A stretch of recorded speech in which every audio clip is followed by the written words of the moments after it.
following tactic to generate profitable offer ideas is to do a brainstorming session on product ideas. Ideally, your brainstorm should be with max 5 people because too many people dilutes the quality of the brainstorm session. Imagine 30 people in a room doing a brainstorm. Not impossible, but it would definitely be less effective.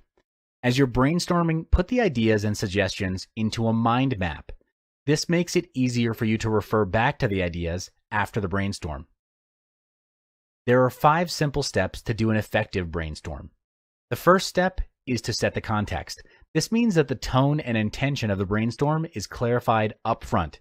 There's no right or wrong answer, and the focus on the brainstorming session is just to generate ideas. The last thing you want happening is for your people to withhold their ideas for fear of being rejected or ridiculed. Therefore, it's the responsibility of the meeting lead to set the climate for ideas to flow. You may also want to put on some brain music, generally classical songs, to get the creative juices flowing.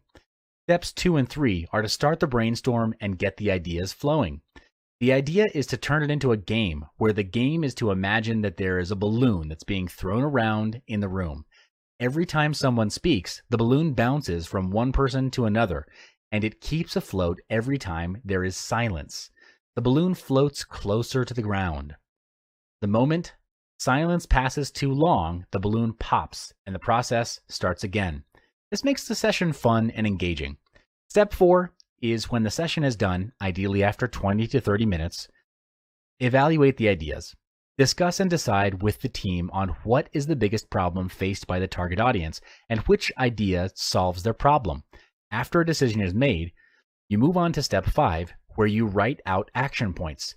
This then moves into the execution phase. Here, you list down all the required actions to bring the idea to life and assign these action points to your team. All action points must have a person in charge, otherwise there'll be a gap in your execution.